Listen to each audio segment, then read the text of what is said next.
नमस्कार दोस्तों, आप सबका स्वागत है। बिहार बोर्ड मैट्रिक परीक्षा के लिए इतिहास का महत्वपूर्ण ऑब्जेक्टिव प्रश्न आप देख रहे हैं स्क्रीन पर कि बिहार बोर्ड मैट्रिक परीक्षा में इतिहास से 20 नंबर पूछे जाते हैं। तो ऑब्जेक्टिव भी पूछा जाएगा और तीन प्रश्न पूछा जाएगा, जिसमें से कि हम आपको 3 नंबर वाला भी प्रश्न को बताएंगे। तो पहला प्रश्न देखिए, इसमें कह रहा है कि भारतीय संविधान में किया गया 73वां संविधान संशोधन किससे संबंधित है। भारतीय संविधान में किया गया 73वां संविधान संशोधन किससे संबंधित है। तो इस प्रश्न का उत्तर होगा आपका ऑप्शन नंबर सी, बिल्कुल सही है, पंचायती राज से। तो दोस्तों आपको प्रश्न पूछा जाएगा कि पंचायती राज व्यवस्था सर्वप्रथम भारत के किस राज्य में लागू हुआ। तो याद रखिएगा, राजस्थान में लागू हुआ था। और कब लागू हुआ था? तो यह लागू हुआ था 1959 ईस्वी को। 2 अक्टूबर 1959 ईस्वी को राजस्थान के नागौर जिले में लागू हुआ था, याद रखिएगा। तो चलते अगले प्रश्न की ओर। प्रश्न है कि मुस्लिम लीग की स्थापना किस वर्ष हुई। मुस्लिम लीग की स्थापना किस वर्ष हुई? तो 1906 ईस्वी में मुस्लिम लीग की स्थापना हुआ था। ऑप्शन नंबर बी सही है। अगला प्रश्न है आपका कि 1904 से 5 के रूस जापान युद्ध में किसकी पराजय हुई। तो इस प्रश्न का उत्तर हो जाएगा आपका कि रूस। किसका पराजय हुआ था? तो रूस का हुआ था। नमस्कार दोस्तों, आप सबका स्वागत है। बिहार बोर्ड मैट्रिक परीक्षा के लिए सामाजिक विज्ञान का अति महत्वपूर्ण ऑब्जेक्टिव प्रश्न। दोस्तों आप इस वीडियो को अंत तक जरूर देखें, क्योंकि इसमें सभी वीवीआई प्रश्न है। तो पहला प्रश्न है, निम्नलिखित में कौन नवीकरणीय संसाधन है। निम्नलिखित में कौन नवीकरणीय संसाधन है। तो इस प्रश्न का उत्तर हो जाएगा आपका ऑप्शन नंबर सी, बिल्कुल सही है, जल नवीकरणीय संसाधन है। जो शुद्ध प्राकृतिक रूप से पाया जाए उसे नवीकरणीय संसाधन कहते हैं। कोयला भी हो सकता है, लेकिन जब जल ऑप्शन नहीं रहेगा तो आप कोयला टिक लगा सकते हैं। तो इस प्रश्न का उत्तर होगा अभी जल, क्योंकि जल शुद्ध रूप से प्राकृतिक रूप में पाया जाता है। अगला प्रश्न है कि तारापुर परमाणु विद्युत केंद्र है। तारापुर परमाणु विद्युत केंद्र है तो महाराष्ट्र में। ऑप्शन नंबर बी बिल्कुल सही है, महाराष्ट्र में है। अगला प्रश्न है, पंजाब में भूमि नवीकरण का मुख्य कारण है। तो ऑप्शन नंबर डी हो जाएगा, पंजाब में भूमि नवीकरणीय का नवीकरण मतलब कि पानीपन होना, तो अधिक सिंचाई। पंजाब में प्रश्न क्या था देखिए एक बार फिर से छोटा कर रहे हैं। तो पंजाब में भूमि नवीकरण का मुख्य कारण है अधिक सिंचाई। ऑप्शन नंबर डी बिल्कुल सही है, अधिक सिंचाई। अगला प्रश्न देखिए, मानव शरीर में जल की मात्रा होती है। मानव शरीर में जल की मात्रा होती है तो 65%। 65%। अगला प्रश्न है, हीराकुंड बांध है। हीराकुंड बांध है तो उड़ीसा में है। ऑप्शन नंबर डी सही है, हीराकुंड बांध कहाँ है? उड़ीसा में। अगला प्रश्न है, सुंदरवन, या इसे सुंदरवन डेल्टा भी कहा जाता है, ये कहाँ है? तो पश्चिम बंगाल में है। सुंदरवन डेल्टा कहाँ है? पश्चिम बंगाल में। या सुंदरवन कहाँ है? पश्चिम बंगाल में। ऑप्शन नंबर बी सही है। द्वितीय पृथ्वी सम्मेलन कहाँ हुआ था? द्वितीय पृथ्वी सम्मेलन कहाँ हुआ था? तो इस प्रश्न का उत्तर हो जाएगा आपका न्यूयॉर्क में हुआ था। ऑप्शन नंबर ए सही है। अगला प्रश्न है, किस राज्य में वनों का सबसे अधिक विस्तार है? किस राज्य में वनों का सबसे अधिक विस्तार है? तो इस प्रश्न का उत्तर हो जाएगा आपका मध्य प्रदेश। मध्य प्रदेश में वन अधिक है, जंगल झाड़ जिसे कहते हैं। अगला प्रश्न है, पर्यावरण संरक्षण हेतु पहला विश्व शिखर सम्मेलन कहाँ हुआ था? तो इस प्रश्न का उत्तर हो जाएगा आपका ऑप्शन नंबर ए बिल्कुल सही है, स्टॉकहोम में। अगला प्रश्न है, 1992 ईस्वी में पृथ्वी सम्मेलन कहाँ हुआ था? 1992 ईस्वी में पृथ्वी सम्मेलन कहाँ हुआ था? तो रियो डी जेनेरियो प्रश्न है, धर्म की समुदाय का मुख्य आधार मानने वाला व्यक्ति को कहा जाता है? तो इस प्रश्न का उत्तर होगा आपका ऑप्शन नंबर बी, बिल्कुल सही है, सांप्रदायिक कहा जाता है। अगला प्रश्न है, सांप्रदायिक राजनीति किस धारणा पर आधारित है? सांप्रदायिक राजनीति किस धारणा पर आधारित है? तो एक धर्म दूसरे धर्म में श्रेष्ठ है, एक धर्म में दूसरे धर्म श्रेष्ठ है, यही सांप्रदायिक राजनीति की धारणा पर आधारित है। अगला प्रश्न है आपका, भारत में मतदाता होने के न्यूनतम आयु क्या है? यानी भारत में वोट गिराने की उम्र क्या है? तो इस प्रश्न का उत्तर हो जाएगा आपका ऑप्शन नंबर सी, बिल्कुल सही है, 18 वर्ष। अगला प्रश्न है, निम्न में से कौन सी एक बात लोकतांत्रिक व्यवस्था के अनुरूप नहीं है? निम्न में से कौन सी एक बात लोकतांत्रिक व्यवस्थाओं के अनुरूप नहीं है? तो इस प्रश्न का उत्तर हो जाएगा आपका बहुसंख्यकों का शासन, ऑप्शन नंबर डी सही है। अगला प्रश्न है, संघ सरकार का उदाहरण है, संघ सरकार का उदाहरण है तो अमेरिका, संघ सरकार का उदाहरण है अमेरिका। अगला प्रश्न है, सत्ता में साझेदारी सही है क्योंकि? सत्ता में साझेदारी सही है क्योंकि ऑप्शन नंबर ए सही है, यह विविधता को अपने में समेट लेती है। अगला प्रश्न देखिए, सांप्रदायिक राजनीतिक आधारित है होती है, सांप्रदायिक राजनीतिक आधारित होती है तो ए धर्म पर, किस पे होती है? धर्म पर।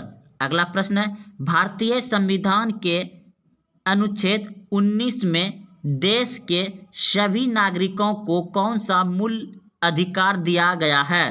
भारतीय संविधान के अनुच्छेद 19 में देश के सभी नागरिकों को कौन सा मूल अधिकार दिया गया है? तो इस प्रश्न का उत्तर होगा आपका ऑप्शन नंबर ए, बिल्कुल सही है, स्वतंत्रता का अधिकार दिया गया है, स्वतंत्रता का अधिकार दिया गया है अनुच्छेद 19। अगला प्रश्न है, अंतर्राष्ट्रीय महिला दिवस किस तिथि को मनाया जाता है? अंतर्राष्ट्रीय महिला दिवस किस तिथि को मनाया जाता है? तो इस प्रश्न का उत्तर होगा आपका ऑप्शन नंबर बी, बिल्कुल सही है, 8 मार्च को। सत्ता में साझेदारी का अच्छा उदाहरण प्रस्तुत करने वाला राष्ट्र कौन सा है? सत्ता में साझेदारी का अच्छा उदाहरण प्रस्तुत करने वाले राष्ट्र कौन सा है? तो इस प्रश्न का उत्तर हो जाएगा आपका ऑप्शन नंबर सी, बिल्कुल सही है, बेल्जियम। प्रश्न है, भारत में योजना आयोग के अध्यक्ष कौन थे? भारत में योजना आयोग के अध्यक्ष कौन थे? तो इस प्रश्न का उत्तर हो जाएगा प्रधानमंत्री। भारत में योजना आयोग के अध्यक्ष कौन होते हैं? प्रधानमंत्री होते हैं। अगर पूछ दिया जाए कि वर्तमान में योजना आयोग का अध्यक्ष कौन है, तो नरेंद्र मोदी होगा, लेकिन योजना आयोग को हटा करके अब इसी जगह नीति आयोग लाया गया है। तो चलते हैं अगले प्रश्न की ओर। प्रश्न है, इनमें से कौन एक बीमारू राज्य नहीं है? तो बिहार बीमारू राज्य है, मध्य प्रदेश बीमारू राज्य है, उड़ीसा बीमारू राज्य है और कर्नाटक यह नहीं है। तो यहाँ पूछ रहा था नहीं, तो इसलिए ऑप्शन नंबर सी सही है। तो इनमें से कौन एक बीमारू राज्य नहीं है? तो कर्नाटक बीमारू राज्य नहीं है। अगला प्रश्न है, ऊर्जा के मुख्य स्रोत क्या है? ऊर्जा के मुख्य स्रोत क्या है? तो कोयला, पेट्रोलियम, विद्युत, इनमें सभी, ऑप्शन नंबर डी सही है, इनमें सभी हो जाएगा। अगला प्रश्न है, निम्नलिखित में कौन बीमारू राज्य है? तो निम्नलिखित में कौन बीमारू राज्य है? तो इस प्रश्न का उत्तर हो जाएगा आपका ऑप्शन नंबर डी, बिल्कुल सही है, इसमें बीमारू राज्य है बिहार, ऑप्शन नंबर डी सही है। प्रश्न है कि योजना आयोग को भंग कर कौन सा आयोग बना? ये शुरू में ही बता चुके दोस्तों, कुछ ही देर में। योजना आयोग को भंग कर कौन सा आयोग बनाया गया है? तो इस प्रश्न का उत्तर हो जाएगा आपका ऑप्शन नंबर ए बिल्कुल सही है, नीति आयोग बनाया गया है। योजना आयोग को भंग करके कौन सा आयोग बनाया गया है? NITI Aayog. Option number A सही है। अगला प्रश्न है, राष्ट्रीय विकास परिषद का गठन कब हुआ था? राष्ट्रीय विकास परिषद का गठन कब हुआ था? तो इस प्रश्न का उत्तर हो जाएगा आपका ऑप्शन नंबर सी 1952 ईस्वी में। 1952 ईस्वी में हुआ था। बिहार की जनसंख्या 2011 की जनगणना के अनुसार कितनी है? तो इस प्रश्न का उत्तर हो जाएगा आपका ऑप्शन नंबर बी बिल्कुल सही है। प्रश्न है, बिहार के विकास में एक बहुत बड़ी बाधा है। बिहार के विकास में एक बहुत बड़ी बाधा है। बाधा यानी कि रुकावट है जो बिहार को आगे नहीं बढ़ने देता है। तो वह क्या है? बाढ़। बाढ़ से बिहार में बहुत हानि होता है, जान माल की हानि, गांव देहात पूरा बाढ़ में बह जाता है, रोड सड़क। तो इस प्रश्न का उत्तर आ गया बाढ़। अगला प्रश्न देखिए, प्रथम पंचवर्षीय योजना शुरू हुआ था। प्रथम पंचवर्षीय योजना शुरू हुआ था तो 1951 में। ऑप्शन नंबर सी सही है। अगला प्रश्न है, निम्न में कौन प्राथमिक क्षेत्र कहा जाता है? निम्न में कौन प्राथमिक क्षेत्र कहा जाता है?